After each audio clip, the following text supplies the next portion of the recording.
you all for joining us today.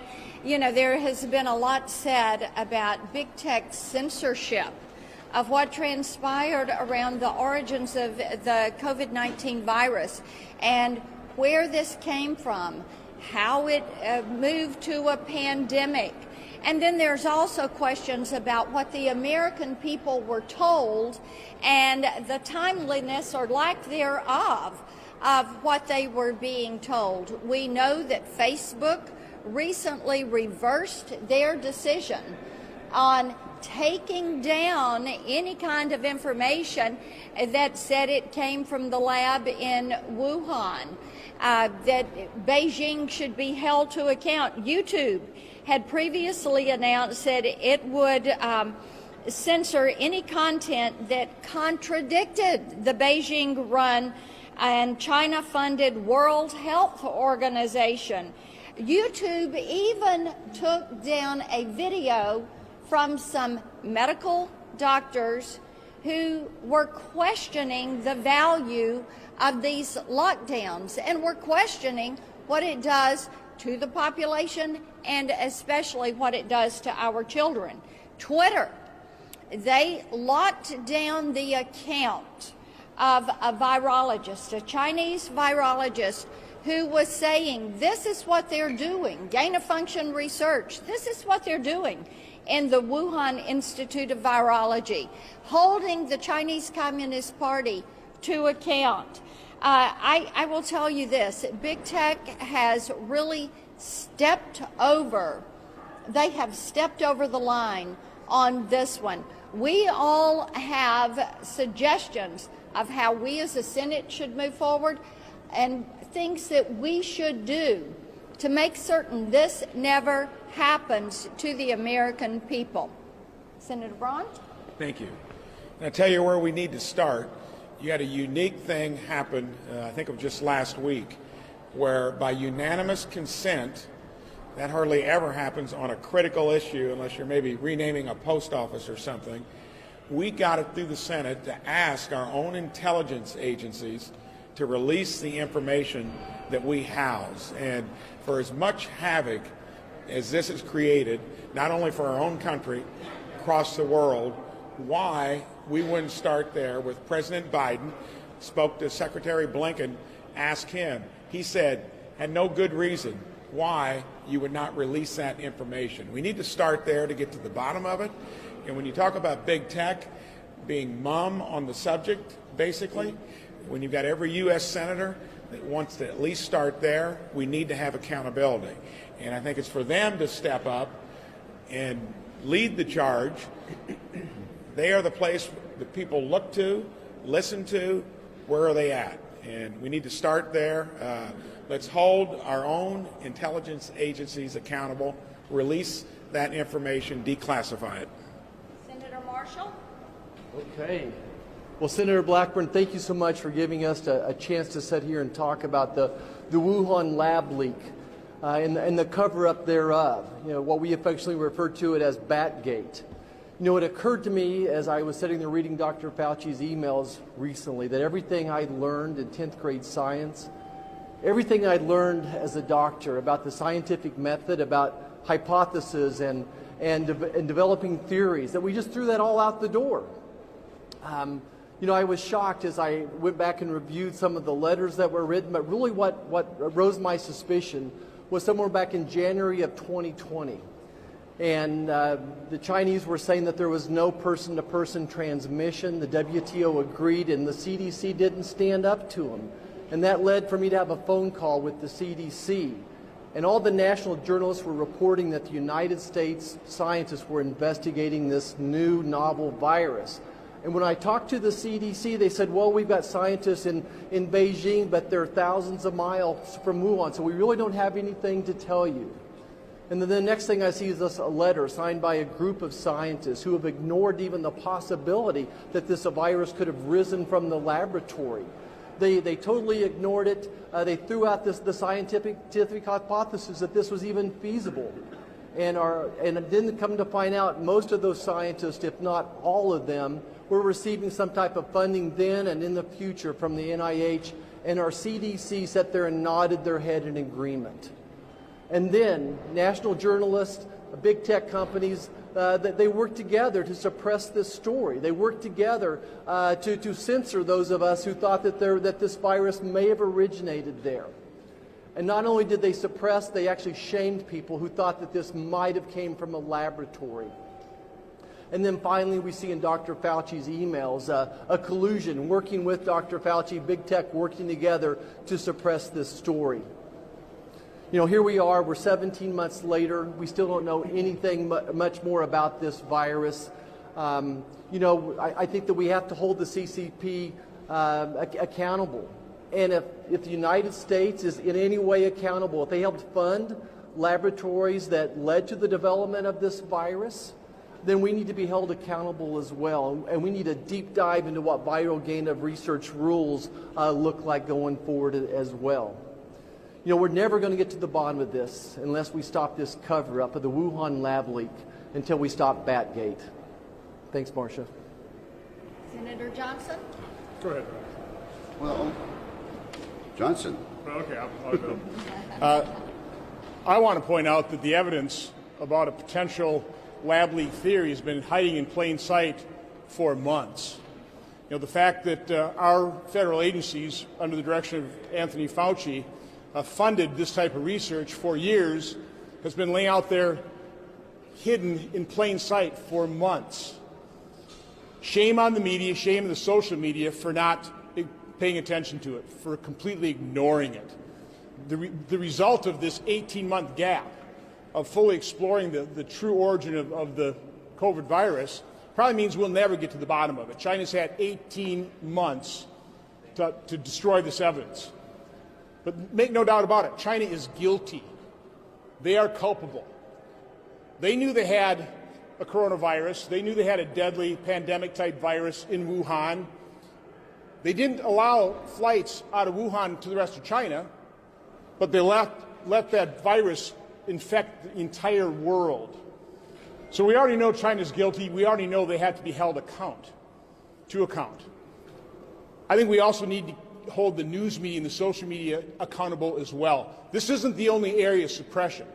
I could list a long list of false narratives, false stories that the drive-by media promotes and then never really adequately retracts. But when it comes to COVID, I have personal experience with censorship and suppression that I believe has cost tens of thousands of Americans their lives. The NIH guidelines as it relates to treatment of COVID remains a compassionless guideline to basically do nothing. Go home, isolate yourself, be afraid, and if you just happen to get sick enough where you have to check yourself in the hospital, maybe we can save your life.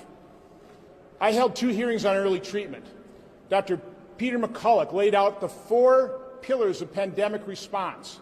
The first one is try and stop the spread. Well, China is guilty in not doing that.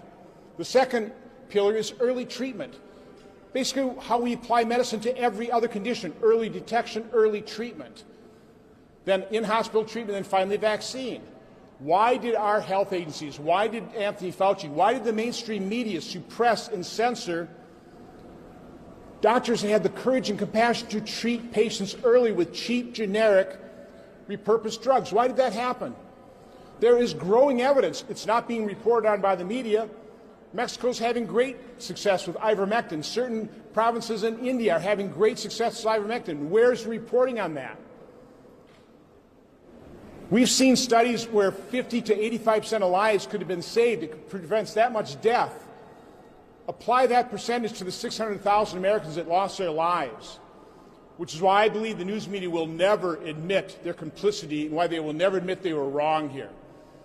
But it's not too late. Lives can be saved.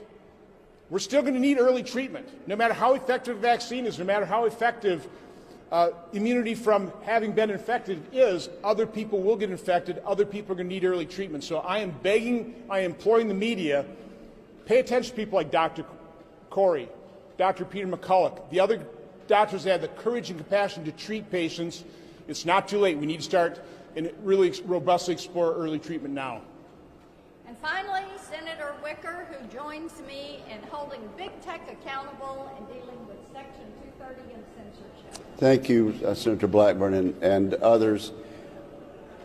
The last quarter of a century has seen enormous growth in the internet, and much of it's been positive, as we all know.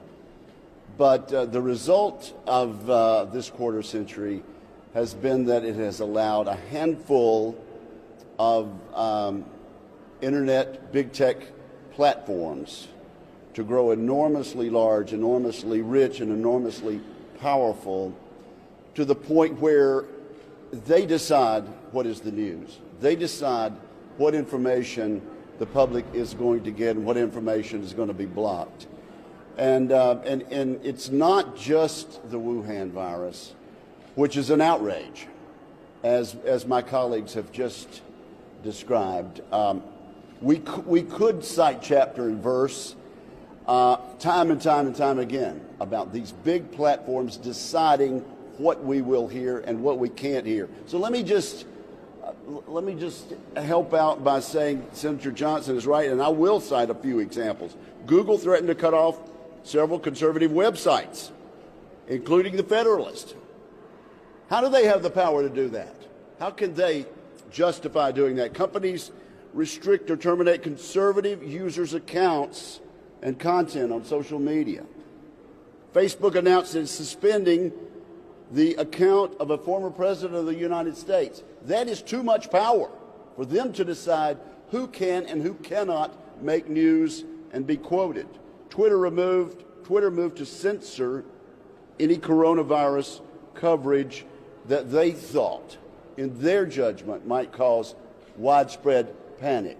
How does a multi-rich, powerful internet platform get to make that decision? And I could go on and on and on. That's why I've joined with senators like Senator Blackburn in trying to correct the Section 230 gaps, but also why I'm introducing legislation to make it clear that these large internet tech platforms cannot discriminate based on their own opinions and based on what they think the public should and should not be allowed to hear. This is a serious, grave threat to freedom and the open exchange of ideas under our Constitution, and I'm glad to stand with these members on this task. Thank you all. As you can see, this is something that is going to span several committees here in the U.S. Senate. It is our job to get to the bottom of what happened and then to bring forward remedies like Senator Wicker has just laid out. Got a question? Thank you. So the EU and G7 have called for an investigation into whether or not this was a Wuhan lab leak. I'm wondering, do you think an international approach is the best way to investigate this going forward, or what would you recommend? I think the standing committees of the U.S. Senate should take the lead. We are pleased that our allies are also joining us and saying this needs to be investigated. It is obvious that something was not right. It is of concern that the WHO decided that they were going to let the communist Chinese tell them when and how they could approach this lab, and that we had to wait for months. And then also, I saw your release yesterday about firing Dr. Fauci. Can you just talk a little bit about that on camera? Sure. I think that it is appropriate that Dr. Fauci step aside from his responsibilities at the NIAID and that he make himself available to Congress to find out exactly how was he in cahoots with Mark Zuckerberg and big tech. What transpired there? Did the American people hear some truth, but not the whole truth and nothing but the truth? Why was there not timeliness of acknowledgement of concerns around the lab? Why was there not more of a concern around Wuhan saying you cannot go anywhere else in China, or the Chinese Communist Party saying you can go nowhere else in China if you're from Hubei province or you're from Wuhan, but you can travel the globe everywhere but China. These are things that, now look, we've got 3.5 million people that have lost their life. 3.5 million people. We have hundreds of thousands of American families who have experienced loss of life in their families to loved ones, to friends. We have loss of livelihood for hundreds of millions. We have children, precious children, that have just experienced loss of learning for a year, loss of socialization, that are showing emotional problems. And Dr. Fauci is funded by the U.S. taxpayer. And the taxpayer is saying, what did you do with our dollar? Thank you all so much.